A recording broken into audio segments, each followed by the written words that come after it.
Hello and welcome back to another episode of Small Town Talk, brought to you by the Small Town Boys. Myself, John Travis. Mason Campbell. And Ella. Mason, tell them what we are going to talk about today. True crime. True crime. So, two things. I think all three of us here enjoy true crime. Mm-hmm. But what scares me a little is the extent of how much she likes it. Yeah. Shouldn't scare you. Yeah. If anything, it should give you like more of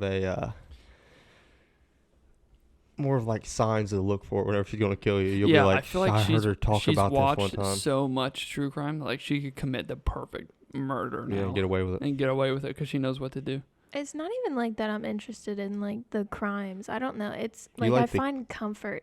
And watching people What? die. Not like watching people die, but watching people talk about it. Oh my! She gets her freaking high off of like such and such killed a guy 36 like different ways, like cut him up 36 different ways, and I was like, yeah, he did. It was like I would have done it 37 different ways. Anyway, before we started this podcast, we actually did like our due diligence and did some research, and we are going to keep it up on the table with us. That way we don't forget. Because true crime is one of those things, if you talk about it, you want to at least make sure you're getting your facts straight. And this is definitely one of those episodes we're doing stuff a whole lot different, you know. Yeah. Like notes.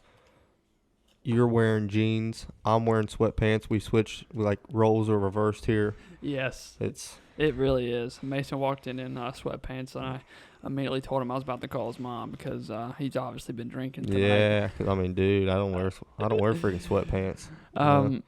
So who wants to kick it off? Well, before we get started, Do I want to kick it off? like before we get started with the true crimes that we have wrote down, how would you like kill somebody if you was gonna kill somebody? Me personally, listen. Hold on. That just threw me. Okay. How would you kill somebody if you was gonna kill somebody? Me, I'd stab him with an icicle. An icicle. Kill him with an icicle. The evidence melts away. Your evidence does melt away. That is kind of smart. I actually never really thought about that. So if somebody gets killed with an icicle around here, don't look at me. Well, now that you've said it now, they're going to point, all the suspects are going to point directly to this podcast. But they're not going to know because it'll melt. I guess they would actually have to be like dead before you did this part, but definitely just like throwing them in a pig pen. Oh, yeah. Hog pen. Hogs will eat everything. Yeah. Bones. They won't find not a thing, but like Nope. the actual murder itself, I have no idea. Ella? I don't. Ella's mean- like, see, I have this knife. It's a No, special knife. It's just something I've never really thought about before, so Yeah, I I don't haven't really either. know. Just me? Yeah, just you, Yeah. apparently. Freak. Oh. Um, For the What's record, that? I wouldn't kill anybody. what is like a not cool, but like different way to kill somebody? There's a lot of different ways. See, I already know. See, I know that, but like different meaning, as in like You can kill somebody cool with or like cyanide. interesting, something like that. Yeah, something that you don't hear about often. That's one of probably. the guys that I want to talk about. He was known for killing people with cyanide because you can't detect cyanide. So, not to interrupt you, Okay. but not only you want to have a creative way, but you want it to be creative to where it stands out. Cool. Yeah. Okay, that's a little concerning. So that's a good way to look at it, though. She's like, if I'm going to do it, I'm going to be different than everybody else. I'm going to be different. I'm going to Yeah. be the best daggum murderer in this side of the Tennessee River. I will get away with it all. You just watch. Tennessee River. That's not a river, is it? I said the I don't Tennessee. know. I meant to say Mississippi. Okay. Anyway, Mason, you got your notes out already, so just go ahead and start us off with your first case that you researched. You want me to go top to bottom, or do you want me to, like... Just pick mix and them choose, up? whatever you're feeling. Okay, so the first one I'll talk about then is the Iceman, which I was telling you guys about. He's like killed people with cyanide. So he actually killed the first person he ever killed. He was 19, I think, 19 or 20, and he got into a fight in like a bar and stabbed a guy with a pool cue. And like that's the first one that Wait, he ever he killed. stabbed the guy with the pool cue? Yeah, like broke the pool cue, stabbed him. Oh, with I it. thought you meant just like straight. I'm like, No. dude, he must have jabbed him hard. No, but I mean, he got away with that one. just because they like deemed it self-defense or whatever. Okay. So he got away with that one. Yeah. But he was how he got into it is he would like sell pirated like pornography videos and stuff like that. And then he kind of got wrapped into the like drug laundering side of it, working for like the mafia. Oh. So he would work for the mafia, and the mafia would like conduct all their business like over top of a nightclub. So the nightclub would be, they'd be dancing, partying, whatever. And little did they know, like up above it, people were getting cut up and jumped. That's crazy because that's literally how it is in the movies. Like all the mafia bosses, like they probably like owned that place too. Oh yeah, yeah. They definitely like owned it and used it for like to sell all their drugs and to get all Absolutely. their money and all that Yeah. stuff. And so eventually he ended up like becoming his own boss, I guess, his own like murder Oh. ring or whatever. But he talks about 4 different like murders in the documentary, like in depth, that I watched. He killed like hundreds of people, but he really only talked about like 4 of them. And one of them was, it was a guy that he pulled up to, and he was on a motorcycle. The other guy was in a car, and he like pulled up just to make sure it was the guy he was going after. And he pulled a sawed-off shotgun out of his like saddlebag and like blew the dude's head off at the stoplight. And the way that he was talking about it, he's like, "Yeah, I pulled up to the stoplight, and that guy never left the stoplight." And I Oh went, my gosh, it's literally like a movie. That's wild. Daggone. And That's crazy. he had people asking him like, "You know how in the movies certain people kill people with chainsaws and stuff?" He's like, "I don't know why they say that." He's like, "Cutting somebody up's very, very messy." I imagine it would be. He said, "I really didn't like that one as much." At least They said, he's- "Oh, you did kill somebody with a chainsaw?" He said, "Oh yeah, absolutely." He said, "You just get like little pieces of meat all over you, and it's just messy." That's gross. He said the smell didn't bother him. So like what would drive what do you think would drive a person to like do stuff like that though? I think it's mental illness. I mean, yeah. I mean, it has to be. Some people are twisted, dude. Yeah, I know. Like, There's I mean, like some people, yeah, mental illness. Some people, no, they just like they get like joy out of it. They're evil. Yeah. I believe some people were actually put on this earth to be evil people, as bad as it sounds. I don't know. Could be. Just because, or not even in that fact, like not even just to be evil, but there's certain people that are here that are like, God will like you know how whenever God let the devil tempt Job, and he's like, you can tempt him, you just can't kill him. That's more or less the same thing, I think. But God's like, okay, these guys are like bad of the bad, and the devil's really got them. Yeah, I don't think they were put on here to do evil, but they definitely just decided to pick that route. I mean, either that or it's like a actual demonic spirit in these people. Yeah. You know what I mean? I mean, I think that's what it is. And it's just, dude, it's really crazy to think of how some people really don't have any feelings at all No. when it comes to like killing somebody. You No, know? they really don't. That's wild. They don't care if they That's got the a crazy family, part. nothing. But, excuse me. This guy, he had a family, he had kids, had a wife, and he lived like the perfect double lifestyle. Mm-hmm. So when he came home, he was a dad, he was a husband. They had no clue what he was doing. No, so he's completely double Yeah, life. yeah. They had no clue. They thought he was like a salesman or something because he'd wear suits all the time, and his wife. So they didn't even know what he did for a job? No. That's crazy. what I'm saying. Like, he would bring his family life home, and that was it. He wouldn't talk about work. He wouldn't talk about anything. But then when he left the house, it was business. Like, as soon as he walked out the front door, he said that's when he was on the job. Yeah. But as soon as he walked back in, he said, I never gave off any inclination that I was, like... That's because he was a serial killer. Let's be Right, honest. yeah. He was a hired hitman, but he killed multiple people.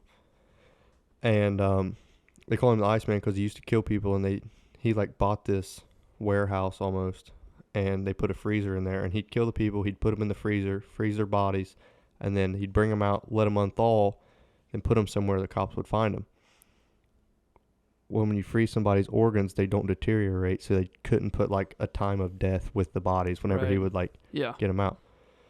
Well, the way he ended up getting caught is right before he got caught, he took like a person out of the freezer that he had killed.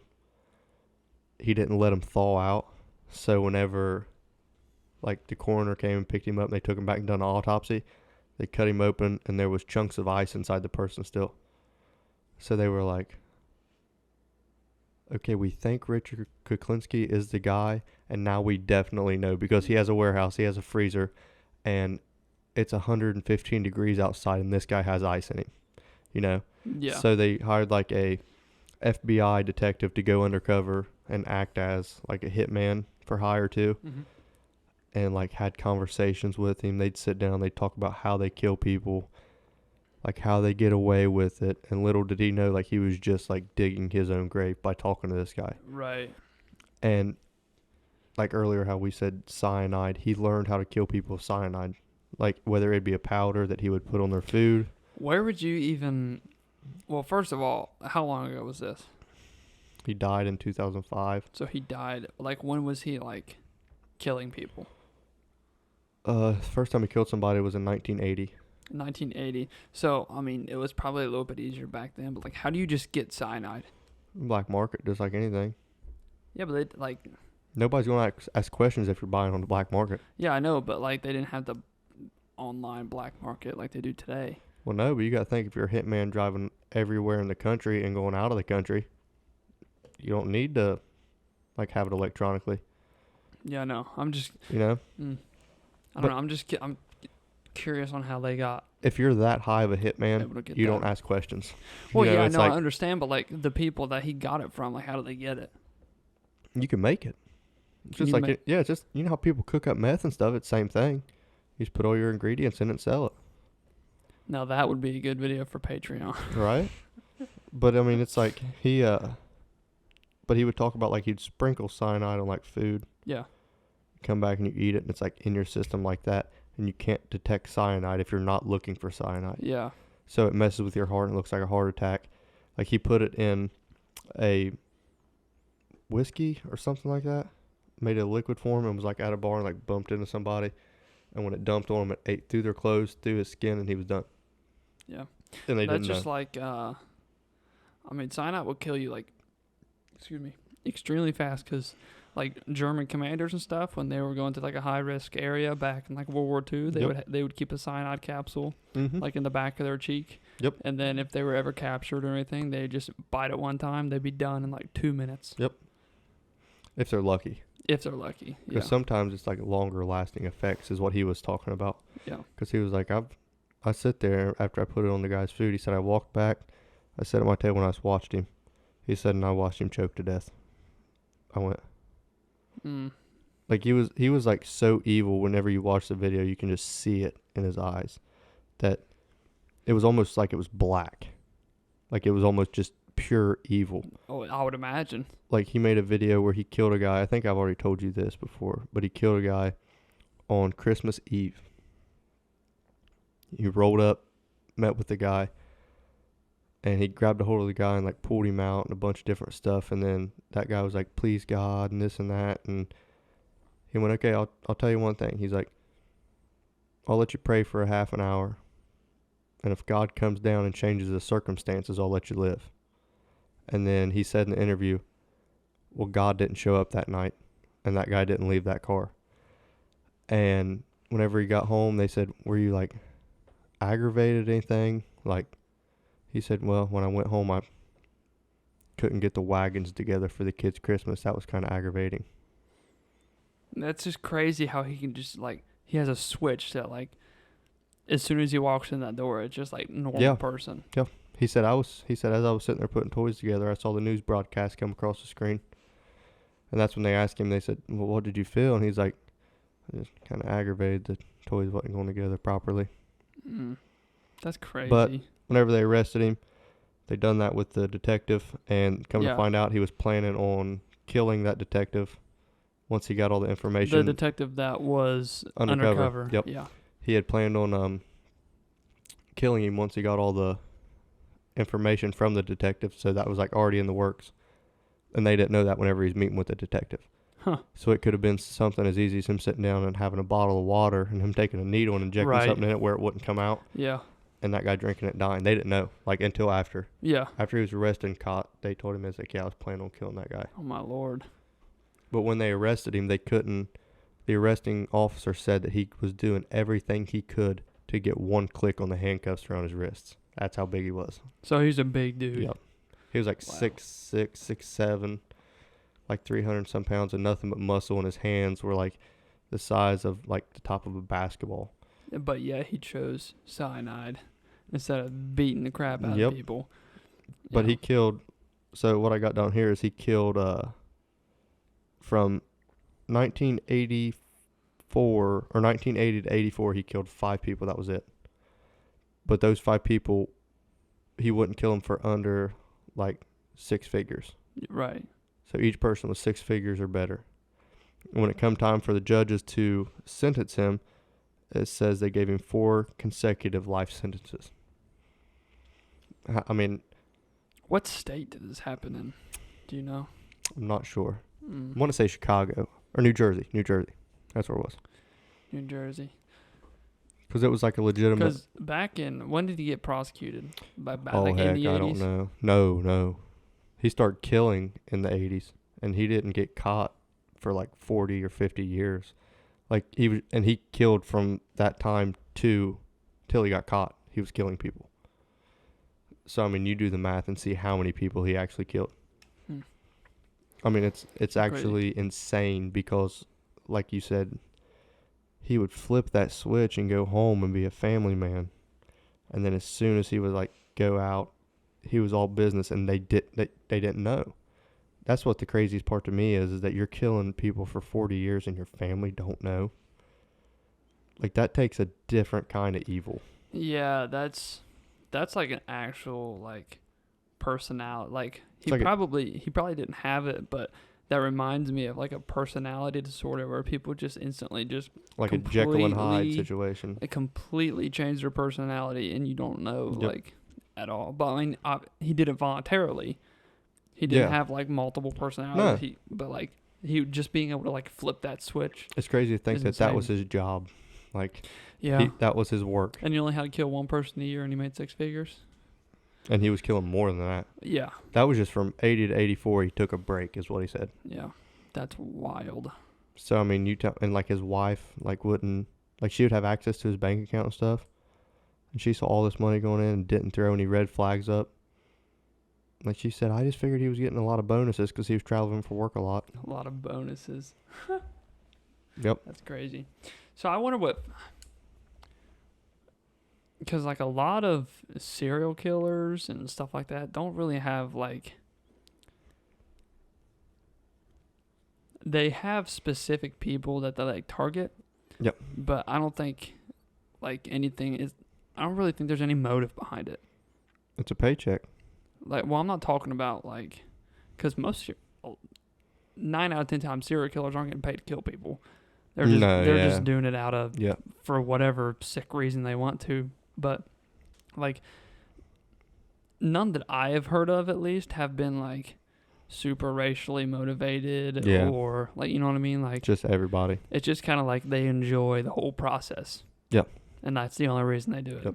which is I mean, disgusting. the way that he made it sound is he would have people contact him that didn't want to kill people themselves, and they would like want him to do certain special things whenever they'd kill somebody.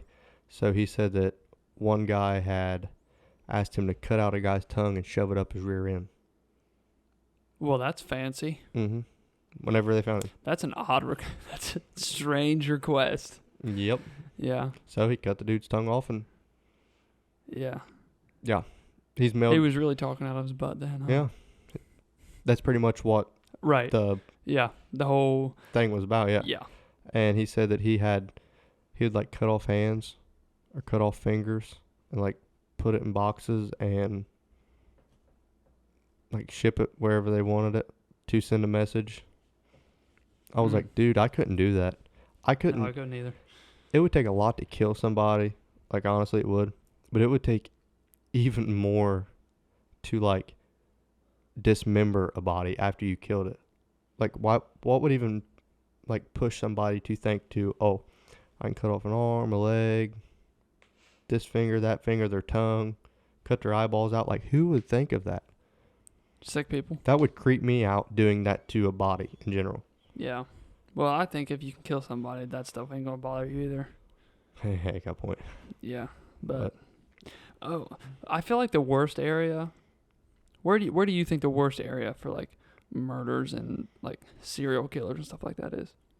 Like in Ohio, like in the United States? Yeah, I'd probably say New York No, their death rate is like actually really low in New York compared to what people Chicago. think. That's what I was thinking. Chicago's a very, very rough place, or Michigan. or Michigan. Did you hear about this? Wasn't like too awful long ago, but the Buffalo shooting. Mm-mm. Buffalo shooting. It was a kid, and he was a Twitch streamer, and he, whatever, I guess one day just decided he was like a racist and no longer liked black people. So he started his stream. I think he was streaming off of his phone, and he started driving. This place was like 2 hours away. I don't think he lived in Buffalo, but he drove like 2 hours away. The whole time he's streaming, like him driving to Buffalo. And he's like not talking, he's not reading, like, because people can like come up and chat and like talk to you in a live stream. And he wasn't like reading anything. And then he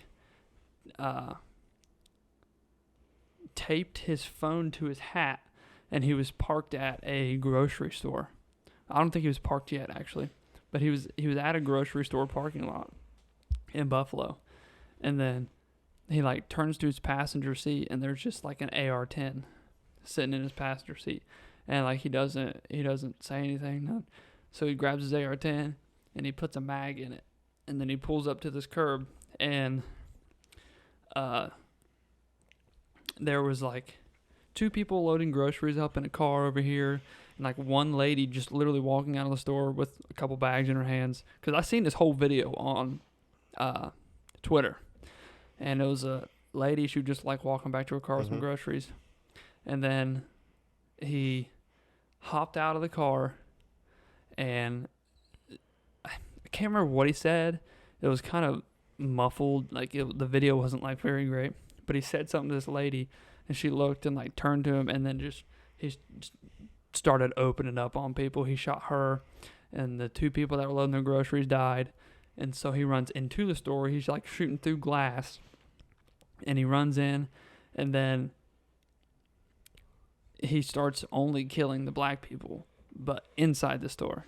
He would like point gun at a white person and then move over and like pick a black person out, because it was in a basic, like the population in this part of town was Majority black.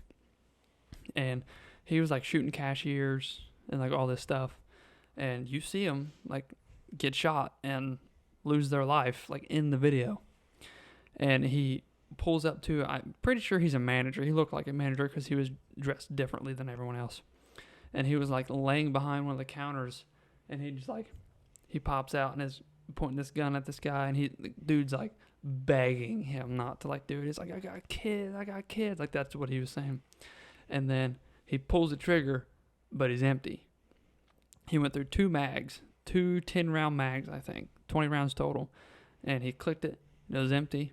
Looked at it, took the magazine out, looked at it, put it back in. He said, "Have a nice day, sir. Sorry for that." And then walked out. And then the cop showed up, and I guess he didn't give any like resistance or anything, and they arrested him. And then here just recently, I seen where it was I don't know if he got sentenced, but it was in court, and he was like lunging at bailiffs and all this stuff. But they say it was racially motivated. But that's just wild. He killed 10 people. That's why I pack everywhere I go. He killed 10 people. So yeah, like, I mean, like I don't care where I'm at, and you can attest to this.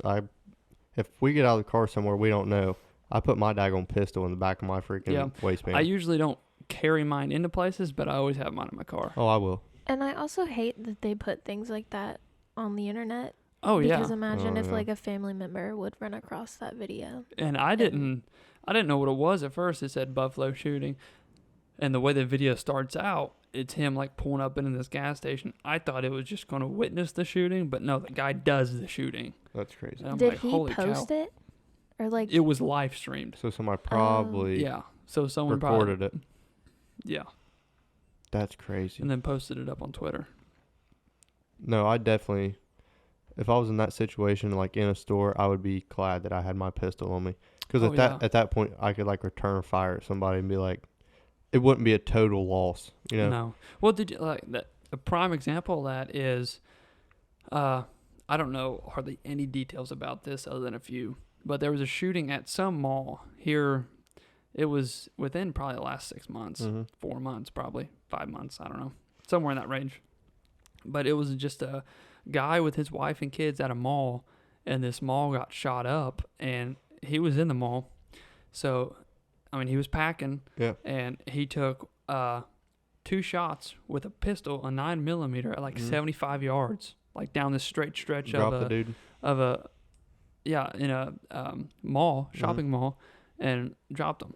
And he saved who knows how many lives doing that. You know what I mean? I remember there was a church in Texas that got shot up, and the dude literally picked the wrong church. Like this was a church like full of cowboys and full of people, and as soon as the guy walked in, as soon as the guy drew his weapon and took one shot, there was 4 dudes that pulled theirs out and dropped him in a matter of like seconds. I mean, let's break this down. First of all, you're in Texas. There's 3. Second of all, you're dealing with Christian cowboys in Texas, which is not a very good mix. No.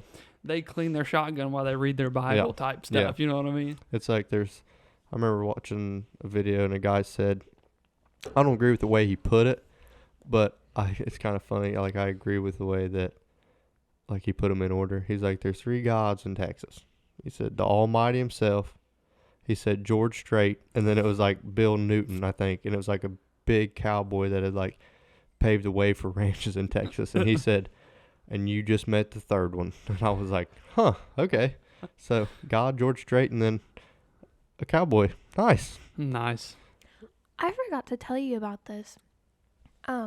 My parents, whenever they were going, like when my brother was at the hospital in Columbus, like they were having their baby and stuff, it was early in the morning and they were going up there and they stopped at McDonald's to get him breakfast, and they had just rolled up on like a crime scene where somebody came in and just shot somebody, and like they were taking the guy out on a stretcher like as they were like going in. Yeah, seriously? It's not unheard of. Well, in Columbus. just here in Portsmouth, this was several years ago, I think now, but I was driving down. It was probably 2 in the morning, and I was driving on the trail on 23, heading back from Portsmouth.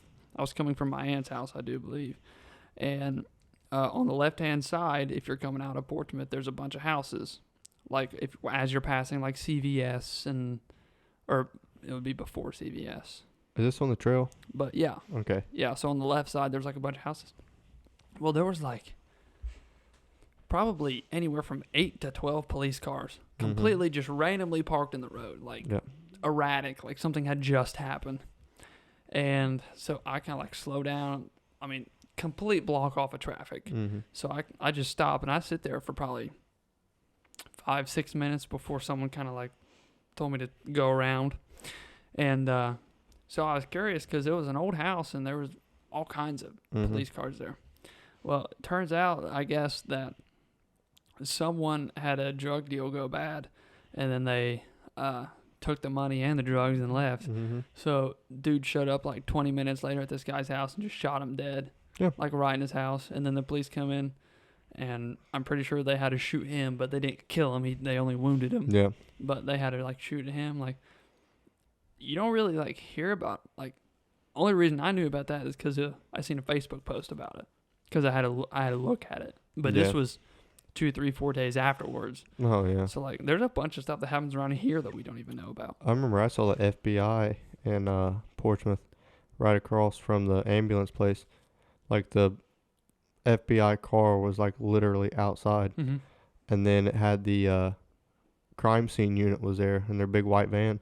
I never knew what come about that, but I was like, geez, okay, it happens here too. Yeah, if the FBI is involved, usually it's pretty something, or something, pretty serious. It's legitimate, yeah. Yeah. But that usually has to do with like stuff that people are involved in, like across the nation type Yeah. stuff, like big organizations and stuff like that. Yeah, like a string of events that have like led them to Yeah. that point. It's not just like random where it's like somebody got killed, calling the FBI. No, it's like FBI's been tracking them and now they're definitely on them. Like it's here now. You don't just see freaking decked out Cadillacs roll into your town every day. All right, Ellen. If you had to pick one true crime event or story, and you can only pick one, which one do you want to pick?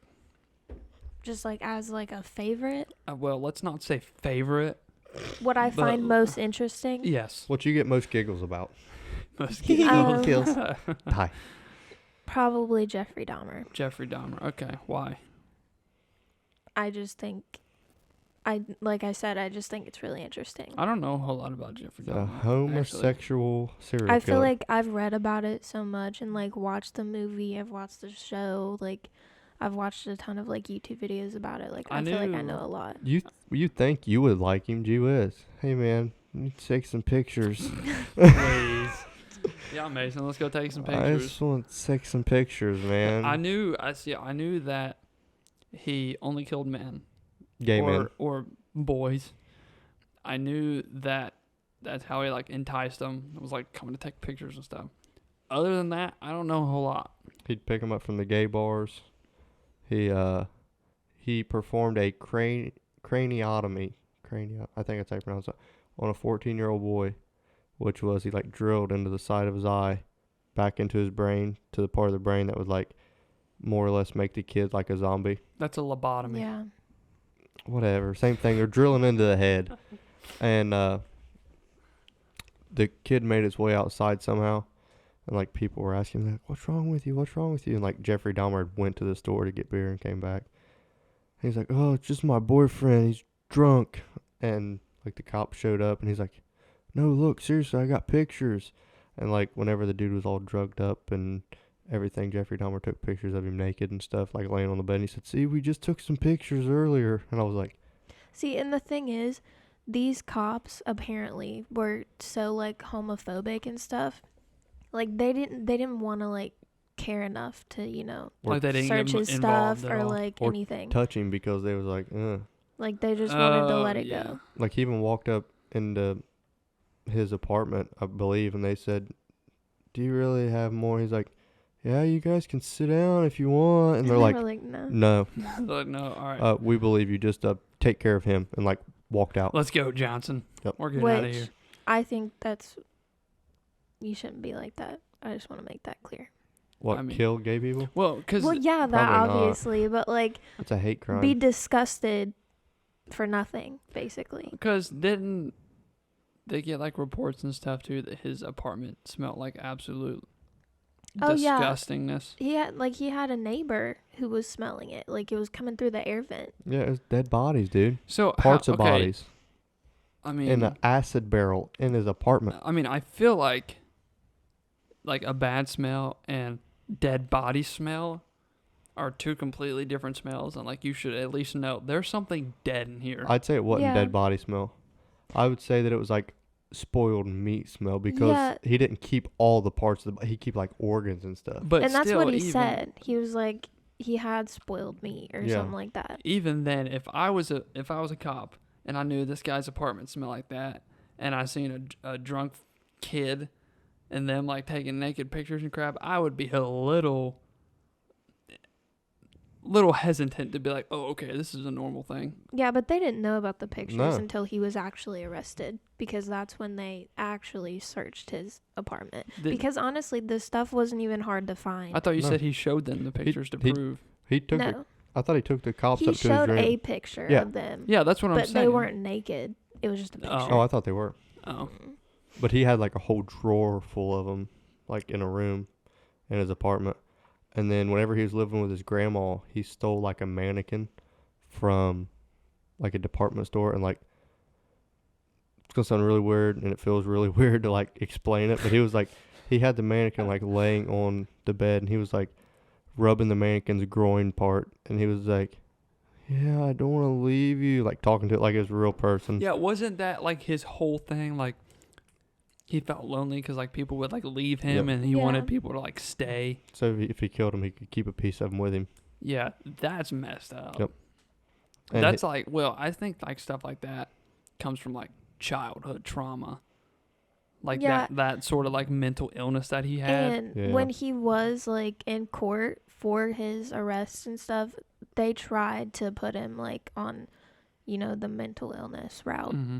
but it obviously didn't work I'm because glad it there was didn't so work. many people like fighting. Cause didn't he got like saved in prison? Didn't Yeah. he? that Let's was not talk too much about it though, please, Why? because I'm gonna talk about it. Oh, okay. Sorry.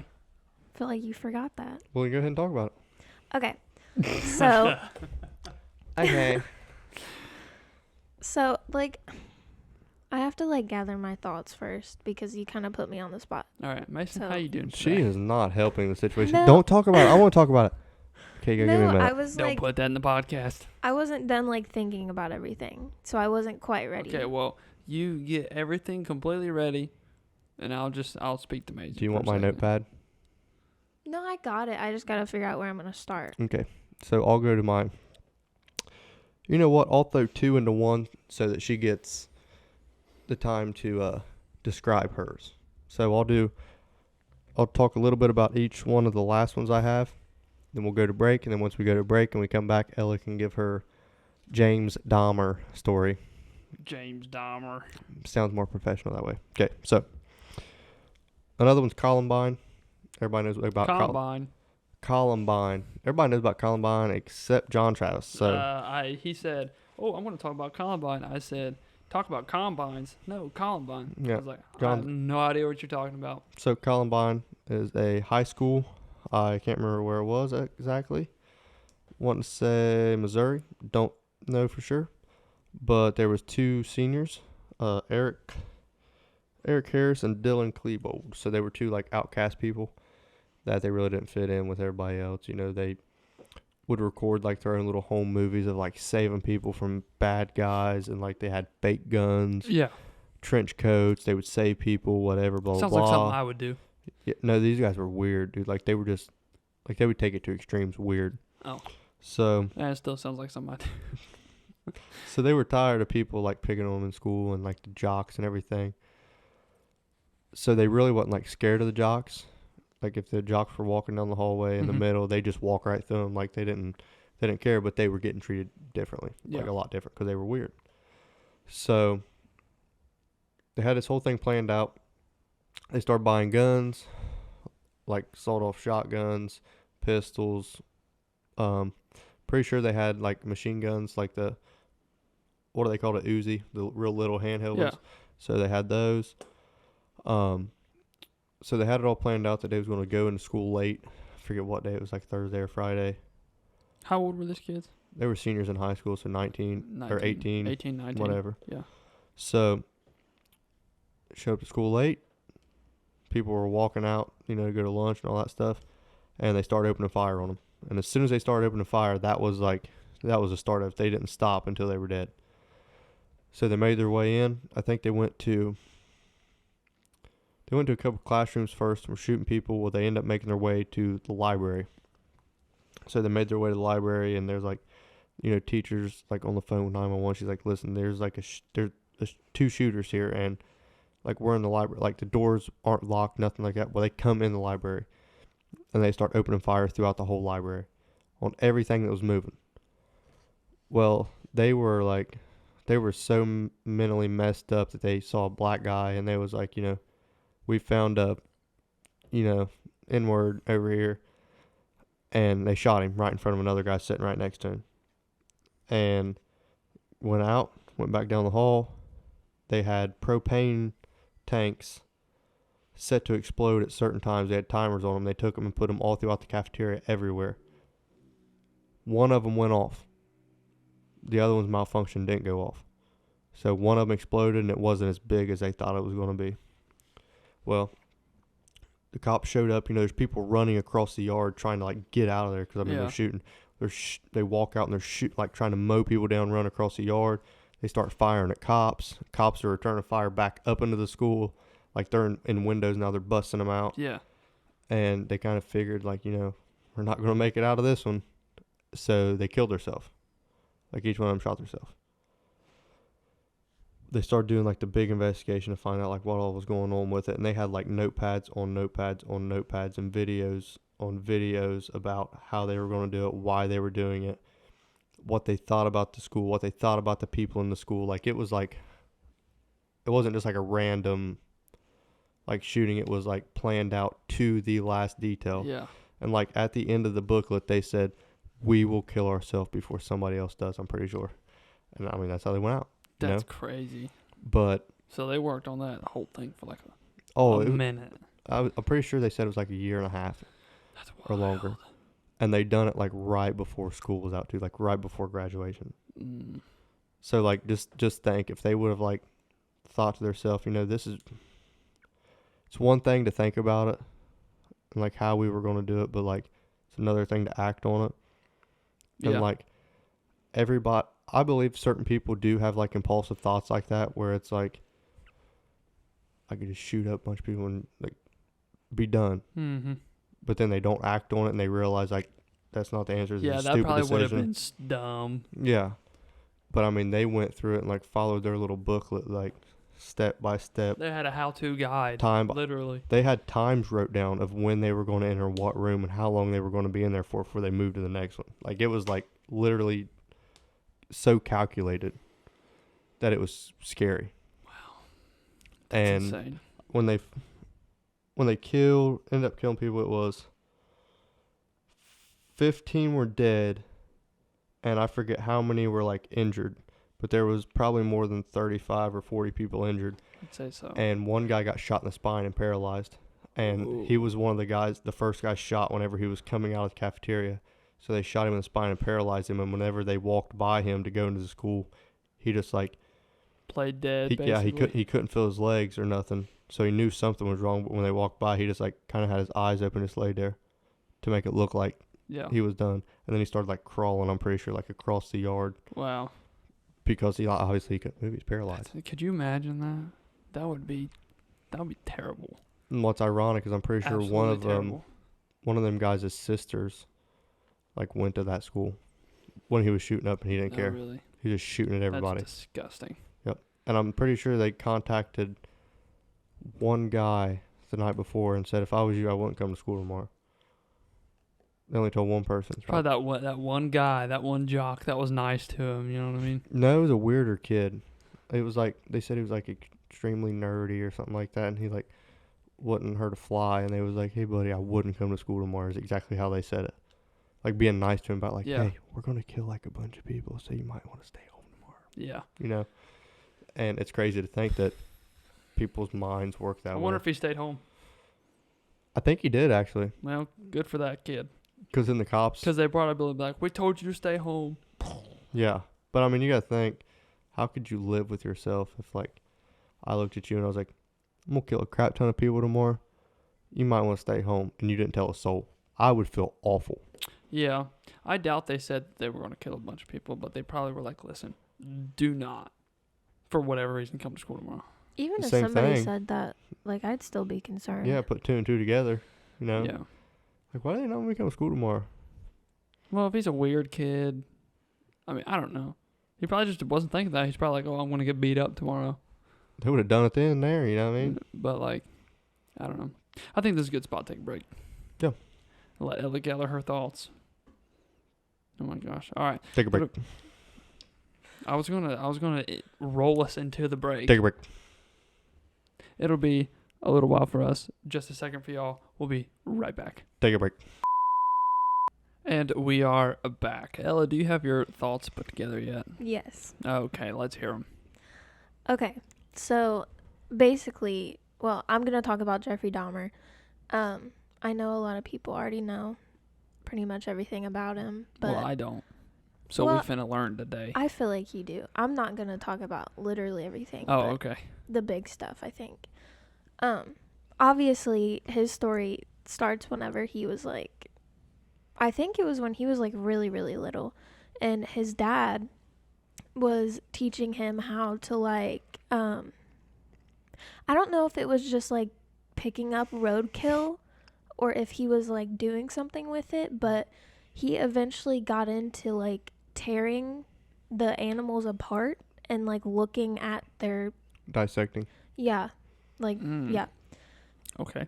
And at like in high school and stuff like that he just kind of did that for a while, but in high school he was always like a super weird kid and he didn't really have any friends. I think he had maybe like one or two, but they were all like really weird. And like you can in the I don't know if it was in the show or the movie, but he like snuck in to the National Honor Society like photo thing, and I don't know why, like it never really said why, but he like snuck into their picture and then they had to like black him out on the I don't know if it was like the printing thing. He just wanted to be included. Yeah, I feel like that's what it was, cuz he didn't get good grades, I don't think. But then right after they graduated was whenever he killed his first victim, I think, and that was a Stephen Hicks guy, and he was the hitchhiker. Yeah. Was he going to a concert? Yep. Meeting his friend at a concert. That's what I thought. Okay, because I watched a little bit of the TV series. I didn't watch the whole thing, though. And Jeffrey Dahmer kissed him on the lips, and that dude's like, "What are you doing?" Yeah, and like... What are you doing, bro? I feel like since then, like, he just, like, picked up on that and, like, just kept going. And he eventually went into the army. But he got, what is it called? Dishonorable discharge. Yeah, because he had, like, a alcohol problem. And then... But the thing is, like, throughout all, like, his whole story, the one person that I really, really feel bad for is his dad. Because, like, he was just always so concerned about him and like worried about what he was doing, and like he tried to help him because he went to college and like they paid for it. Ohio State too, I believe. Yeah, and like they wanted him to go into the army because he just kind of felt like he needed like direction. I didn't know Jeffrey Dahmer went to Ohio State. It wasn't for very long. It was like a semester or half a semester, and they kicked him out. That's wild. Yeah. Because he wasn't like going to class or anything. That's crazy. He was just literally drinking all the time. That's weird. I did not know he went to Ohio. Mm-hmm. That's kind of weird now because that's like our state. Yeah. That is our state. Did they live in Ohio? I believe so. Yeah. Yeah. Did they really? Yeah, he grew up in Ohio. No wonder people make memes about Ohio. Yeah. Yeah. He got in trouble in high school for pulling out like a 6-pack of beer and just drinking it in the middle of class. I mean, hey, man's got to do what a man's got to do, I reckon. This is after his mom left too, so he was like living in a house by himself. Yeah. And then I think whenever he moved to Milwaukee was whenever the murders like really picked up, and it like became like a whole like system where he was like going to bars and clubs every night and like picking somebody and then taking him back to like take pictures or whatever they were gonna do. Yeah. And then he would kill them. And like, and he lived in an apartment, so obviously nobody was gonna know anything. And he had like bodies and body parts like stored everywhere. Yep. And obviously that's where the smell was coming from. But I mean, they said, I don't know where I saw this, but it said that he had a body in his shower and that he would shower with. I think I told you guys I heard this. about that one. Yeah, he would shower with it, and he did for like 3 weeks, I think. How did is it like stand up in the corner, like duct tape to the wall, or is it No, just like probably just tossed laying in in there? Yeah, I think it was just laying in there, and like he didn't care. That's gross. Talk about a soggy, bloated body that smelled terrible. Because like but I still want humans to decompose like fast, but when they're wet all the time too. Depends, that's actually. Crazy. If it was like a somewhat climate controlled like room, he could have slowed the process of like what was the word look for? Decomposition. Decomposition, yeah. If it's getting wet, it don't even matter what kind of climate it's in now. It's rotten today, Junior. You just get like a prune. That's gross. No, they get more than a prune. I know, but it wouldn't melt, like the skin wouldn't melt off the body. No, it would take a while for it to do that, but like it was rotten. Oh yeah, absolutely. Yeah. And That's she- weird too, 'cause you know he probably touched the daggone thing when he was in there. He wasn't just looking at it. Probably he's like, excuse me, steps on her leg. It His was, leg. yeah, I was gonna say it wouldn't have been her, Steps on his leg, excuse me. You washing that? 'cause 95% of the people he picked up was from like gay bars, right? Yeah. Nightclubs, stuff like that. Yeah, there was like a total of 17 people, I think. Yeah. And That's a lot like of the people. youngest was like 14 or Yeah. 15. Old Jeffy D was a little light in his loafers, if you know what I'm saying. No. Yeah. You've never heard of light in your loafers? No. Have you heard of light in your loafers? I've heard it, but I don't know what it means. It means that he was gay. No. Okay. Well, yeah, so he had body parts stored like all throughout his apartment. He had like a big tub of acid that he put body parts in, and he saved, Yeah, pieces. ironically, he saved their heart and their male part. Oh, he did save the male Yeah. part? I didn't know that. I thought it was Yeah. like a heart and Those like were like eyeballs. the two main things. And something that it showed in the Hmm. Netflix series was him with a guy at his apartment. I'm assuming this actually happened, but he was like laying with him and stuff, and he was laying on his chest listening to his heartbeat and actually said, "I'm gonna eat your heart." If I was that guy, I'd be like, not today. Yeah, you are, Yeah. baby.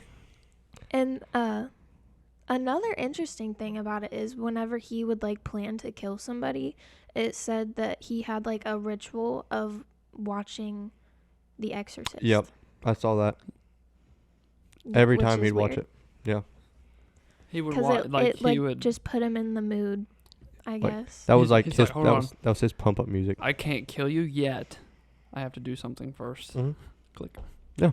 He's like, Yeah. I gotta take my pre-workout. There's a video of him holding a knife, like in the series. He's holding a knife at the guy and making him watch the TV. Yeah, and I feel like they got all of that like information because that specific guy that he was like watching The Exorcist with, and like that he said that He to, made it right. Yeah, he made it out because Yeah. that was the night that he got arrested. Which night was it that his grandma said that this guy is like extremely drunk? She's like, I'm not leaving him until he wakes up. They took him like a bus stop, and she's like, I'm going with him to make sure he gets on the bus too. And his grandma said, or he looked at his grandma and went, Mama, you quit? Leave us alone. She's trying to take some pictures. Yeah. And she was like, Jeffrey, you wait till your father hears about this. I was Yeah. like, little do you know. I felt bad for her too. That was Grandma really had sad. no idea what. Mama was would going go to church, and she'd be like, Jeffrey, you gonna go to church with me? No, Mama, not this week. And then, like, whenever she found that mannequin, Jeffrey went up her and said, I told you not to go in my room. She's like, what did you have a mannequin for? And he's like, it's my friend. It's like, she's like, well, now he's in the trash. Why? Like, start getting, like, really upset about it.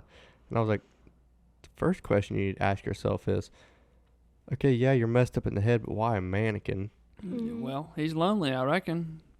That's Yeah. just He creepy. couldn't get a live person, so we got a fake one. And every live person he got, he killed. So it's like Yeah, he's not very good at people skills, is he? his relationships were really kind of crappy.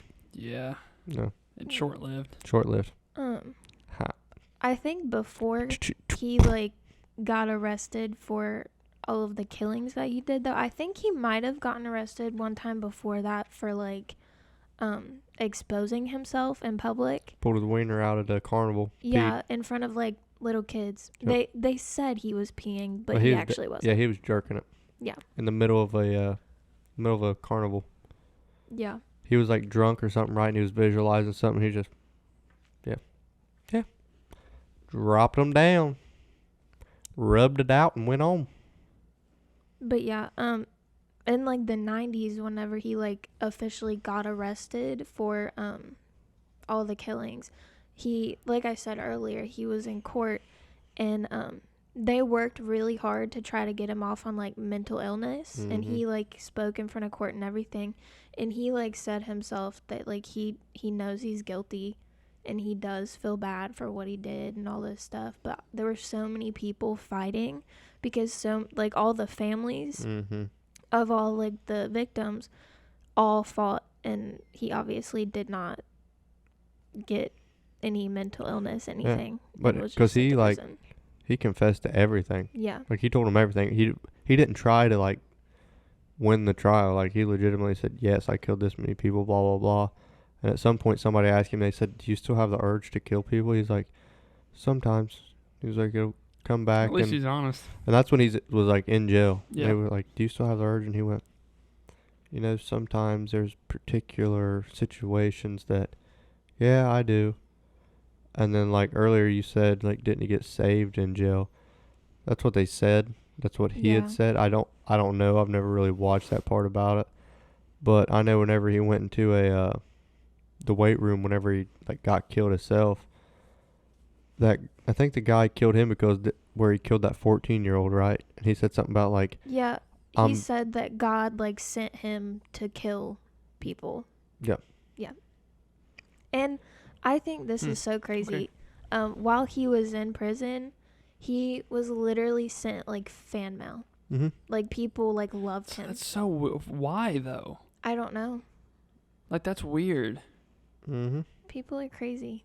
And didn't they, like, dress up for him at, like, Halloween and stuff? Mm-hmm. I don't know about that. Yeah, I That's think there weird. was a letter that was like, hey, like, I dressed up as you this year for Halloween and stuff. That's weird. Like, fan mail. Like, what? Like, They even made a song about it. I Yeah. forget what, like, the song name was, but it was like everybody used to, like, jam to this song, and it was like a part of the song was like "Eat Your Heart Out" like Jeffrey Dahmer. Cannibal by Kesha. Yeah, eat your Yeah. heart out like Jeffrey Dahmer. Nobody picked up on it, and then, like, whenever they start going back over the, like, trial and all that crap about when he was caught, this girl put a video on TikTok, and whenever it said, like, "Eat your heart out like Jeffrey Dahmer," she went, "Now it makes sense." And we was vibing to this song. Yeah. Yeah. But yeah. he did try to, like, turn his life around while he was in prison, and he did get baptized, but then not very long after Wow. that he And was murdered. And I truly believe that if you actually do give your life to God and actually do turn a page, that it's a hard pill for humans to swallow, that if his sins are forgiven, he's a different person, he's made new, then, you know, God will see that, and if God will forgive him, people should forgive him. Yeah. But it's hard for humans to forget what he done, like how many people he killed and how he done it, because you think, like, he is so evil that how could he do this? But I mean, then again, the Bible also says that, you know, murder is the same as stealing. You know, there's no difference in Yeah. sin, but I mean, it's still hard to comprehend that. Yeah, we got to forgive him. He's a good guy now, you know? And I And feel we like don't really know if, like, he actually got saved or not. Or you just, like, saying that stuff. I mean, it's so. like proclamation, though. no, I Nobody, think we do know that he did. that's what I was going to say. It's like proclamation almost, that, like, if you say you're saved and I don't believe it, that don't matter what I believe. Like, it's what actually Well, going no, on in but your what I'm heart. saying is we don't know, like, what he was like in jail. Oh, no. Like, we don't know. We don't know. I mean, he could have been living a double life, too, That's what I'm just like saying. everything Like, we else. have Yeah. no idea. Yeah. But Ooh. Excuse what was I me. gonna say? Oh, I think I told you guys this too. After everything that had happened, his brother, who people seem to forget about, completely changed his identity. Yep. Nobody knows where he's at Dropped off or the face of who the he earth. is Yep. or anything. I'll find him. Give me a year. Yeah. Bet you won't. I'll find him. Dude, like, completely closed out every bank account he had, every cell phone number, threw it away, changed his name, social security number, and nobody knows who he is. He's like, I'm going to change my name to Jeffrey Dahmer. They'll never know. But yeah, did you watch that whole series?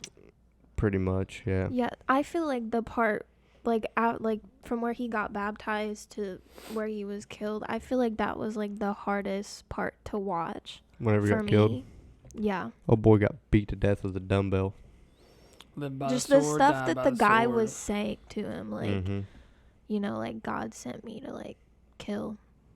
Didn't he almost say something like, yeah, I think that guy's wacko too. didn't he say something along the lines of almost like, yeah, you can kill a 14-year-old, but I'm a different breed, or something along the lines Yeah, of that? And he I was think like, so. as he's beating him, like, over and over. It wasn't just like 2 times in the head with a dumbbell. Like, he was cranking on old dude and just kept hitting and kept hitting and kept hitting and kept hitting. And then, I guess it was just kind of because from the series, like, it looked like he was really trying to turn his life around and was, like, Yeah. actually trying, like, reading his Bible every Mhm. night. Like, he got baptized, was talking to the preacher Mhm. or whoever at the prison and Mhm. everything. And then that just kind of happened out of nowhere.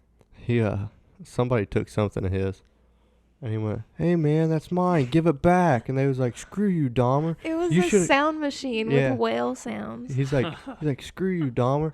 You should have got the electric chair. You should have got the death penalty or something like that." And he said, "I tried. They gave me 999 years instead." I was like, dude, like, I mean, that actually kind of made me laugh a little bit, just because the way that because the guy that played Jeffrey Dahmer in that movie done an awesome job. Yeah. Like, I would hate to be that guy now though, because every time that somebody sees him, they're gonna be like, Jeffrey Dahmer. Yeah. But yeah. just the way that guy said it, where he was like, "Hey man, that's mine. Give it back." And then the guy's like, "Screw you, Dahmer." Didn't they also send him money? Yeah. Yeah, they sent him money, nudes, everything. That's crazy. Mm-hmm. That's so weird. People are weird. People get a high off of it. People are weird. Jeffrey Dahmer, who? She's got a picture of him above her bed when she lays down at night. She just looks at him like, No. "I love you." Do not say that. No, you just think it's interesting. I think it's interesting. Yeah. I think it's interesting too. It really makes you feel bubbly inside. You kind of get like a sneak peek into like. I mean, it's not always good to get a sneak peek into this, but like the real evil of the world. You know what I mean? Like it exists and like it's there. Like, I can't make fun of Elle either, because if I can actually find crime scene photos, I'm looking at them. Oh, yeah. I, like, Google that stuff. Yeah. I really do. Like, if I can find them, I'm going to look at them. Like, the one that I was going to talk about, the Alex Murdaugh guy that killed his wife and son. Shot his wife like 5 times and shot her in the head, but he shot his son twice. And whenever he shot his son in the head, like, he shot him in the chest or the back, and then when he shot him again in the head, it, like, blew his whole head apart. And there was, like, brains laying everywhere and all this and that. And, like, they're talking about, like, how graphic it was and everything. There's, like, body cam footage of, like, the cops walking up. But it was, like, so bad that they blurred it out. Mm-hmm. Mm-hmm. And, like, you could see his son's feet, like, laying outside of the, like, feed room they had. And then you could see where his wife was laying at. And then, like, his brother went the next day to, like, clean up the stuff, like, that was there. Like, the blood and all that different stuff. And, his brother called the sheriff, or forget who exactly it was, and was like, "Is it okay for me to go out there now? Like, I'm not going to contaminate the crime scene if I show up. Like, you guys have what you need. Like, I can actually go out there and clean up where my nephew was." And they was like, yeah, you're okay to go out there. And his uncle said whenever he pulled up and got out, he said, "The only memory I have left of my nephew is when I was picking his brains up off the ground." I was like, Yeah, that would suck. Speaking of crime scenes and stuff, that true crime story that I was talking about earlier, it's called the Wonderland Murders. And they have... Which one? What? Okay, They- I don't remember. I don't know what you're talking I about. was talking about it earlier. It Before was we like started the drug podcast. Hollywood Oh, thing. before we started If the nobody podcast? knows what that Oh. is, you really need to look it up because it's really interesting. But they have a whole video up of the entire crime scene because it happened in a house, and it shows, like, you know, everybody laying where they were killed and like exactly how it was left. And honestly, that was actually like how I found out about the story, because I think I was just like looking up like crime stuff on YouTube, and then I saw that video, and it is a little hard to watch, but if you're not like squeamish about that stuff, like, it's not blurred out or anything. no, it's from like maybe like the 80s or Yeah, I was something gonna like say, it's that. probably not that So it's great. kind of not blurry that great a anyways, quality. but like it's really interesting, and the story is really interesting too. Like, I looked up the crime scene. Like, I tried to look up the crime scene of what the Murdaugh murders were, and they were so bad they don't release them. Like, they hadn't released anything. Which usually they don't, especially if there's like minors involved. They usually don't release. He was over 18. They don't release stuff. Well, I'm talking about the victims too. That's what I'm saying. The victim was over 18. His son was The kid? yeah, his son was over 18, Oh. and then obviously his wife was over 18. But I mean, there's one picture and video that I want to find that it's not like the true crime thing, but I'm gonna go off topic for like 2 seconds. It's when Robert O'Neill killed Osama bin Laden, Mm-hmm. and when he come into the room, he said I had a split second to like take him out. He said I looked at him, I saw that's his beard, that's his teeth, that's his wife. He's not surrendering. He's a threat. He said he shot him 2 times over his wife, and then shot him once over his wife, and then as he was backing up, pulling the wife and kid away, he shot him 2 more times in the head. And he said that Robert O'Neill said, I hope the picture is still out there and the video is still out there. He said, but I poured water on his face, took my hands to hold his head back together to get a picture of it, and then dropped it apart. And he said, I hope the picture's still out there because Osama bin Laden was an evil man, and I hope he pays for everything that he had done. And I was like, oh. Which I guess technically that would be kind of a true crime like aspect. I'm actually kind of surprised that he came out and like said, or they allowed him to even come out and say that he was the one that did it. They announced it. I figured they would have kind of kept that under wraps. He was who did. He was talking to the guy that, because I mean, it kind of Osama bin Laden does go along with true crime because obviously 9/11, Osama bin Laden had that all planned out. Right. But he came out and he was talking to a guy whenever they went, like on the plane to go to take out Osama bin Laden, and the guy that shot the terrorist that saved Captain Phillips was on the plane with him, and they would constantly give that guy crap all the time because, you know, you saved Captain Phillips, blah blah blah. He's a cool D-bag guy is what they look at him like. Yeah. When the dude was just doing his job. And whenever they got back on the plane or the helicopter to leave and fly out, they had 90 minutes before they were like in Afghan airspace where they was safe. Yeah. And whenever they got on the plane and everybody's looking around, they said, who got him? And Robert O'Neill's sitting there and he went, I did. And he's like, that's the first time I'd said it. And he said, a guy looked over at him and said, on behalf of me and my family, thank you. And he said, that hit me in the heart because like so many people died at 9/11. It was like, actually I got the number. It was 2,996 people died at 9/11. And, you know, he thanked him on behalf of his family, the guy that shot the terrorist that was holding Captain Phillips hostage. Whenever he shot him, Robert O'Neill looked at him. He said, here, take a pinch of my Copenhagen. You deserved it. Whenever he shot the guy that was holding Captain Phillips. Well, that guy turned around and looked at Rob O'Neill. He said, hey, man, it's your turn. Have a pinch of my Copenhagen. And I was like, that's kind of neat. But, no, he straight came out and he told him, he's like, yep. The reason I thought the reason I'm surprised that they did was, I mean, obviously now that's a target. Like a security threat at that point. But oh, no, Rob O'Neill came out and he was like, he's very open about it. Like, oh yeah, I know that. No, I'm saying like he's very open that he doesn't like Afghanistan people. Like he doesn't like all these people. Oh, yeah, and he more or less just tells them like, I don't care what you want to try to do. He said, I got a gun in every place in my house. He said, so if you think you're going to break in, you better think again. Well, I don't even think I mean, people from over there, they wouldn't individually target him. They would just target the whole country. Yeah. That's what I'm saying. Yeah. Like, I'm surprised they would even, like, I know they know what country killed him, but I'm surprised they even said who it was because at that point it's like, in my eyes, a security threat. They wouldn't, you know, because it's a retaliation murder. So they knew it was coming. They knew he was looking for him the whole time. Yeah, I know. So we still wasn't at war, you know what I mean? Oh, yeah, we were at war at that time. We already were in war in Afghanistan. In Afghanistan we wasn't because that was it was because when they got back Saudi into Arabia. I don't think so. Operation Desert Storm, all that stuff. That was over oil. That wasn't like... I know, but it was still war. That wasn't the main war. Like, we wasn't at war with Afghanistan itself. We was at war with the company. We were in Afghanistan. I know, but we wasn't at war with Afghanistan. I know.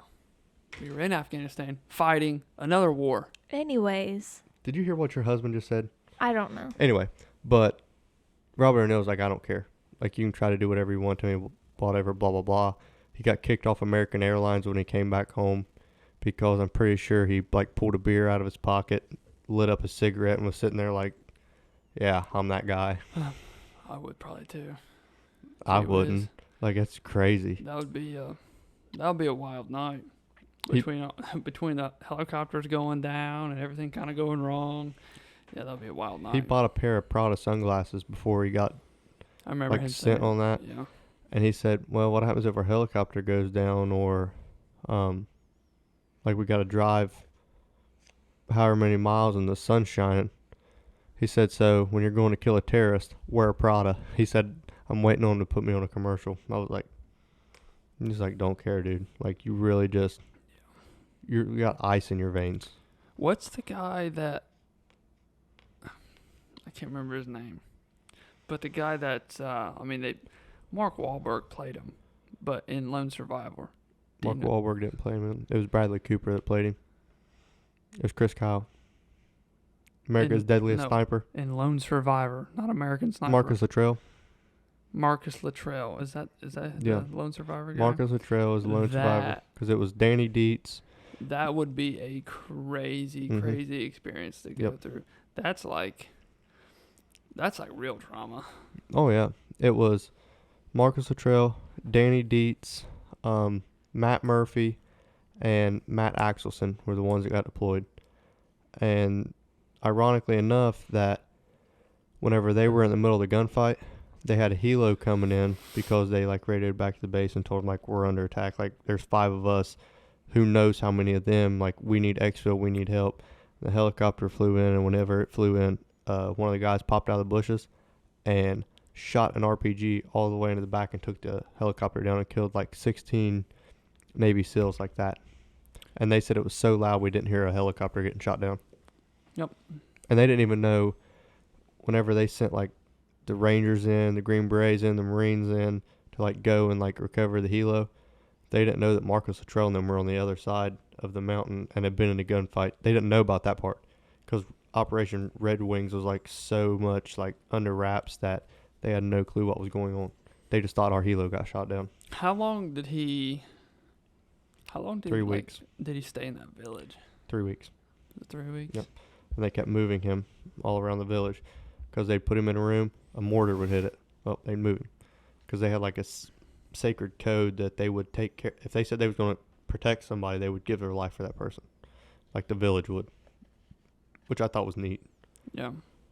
Because those villages have been there for thousands of years, and they've never met the people that live right down the road from them.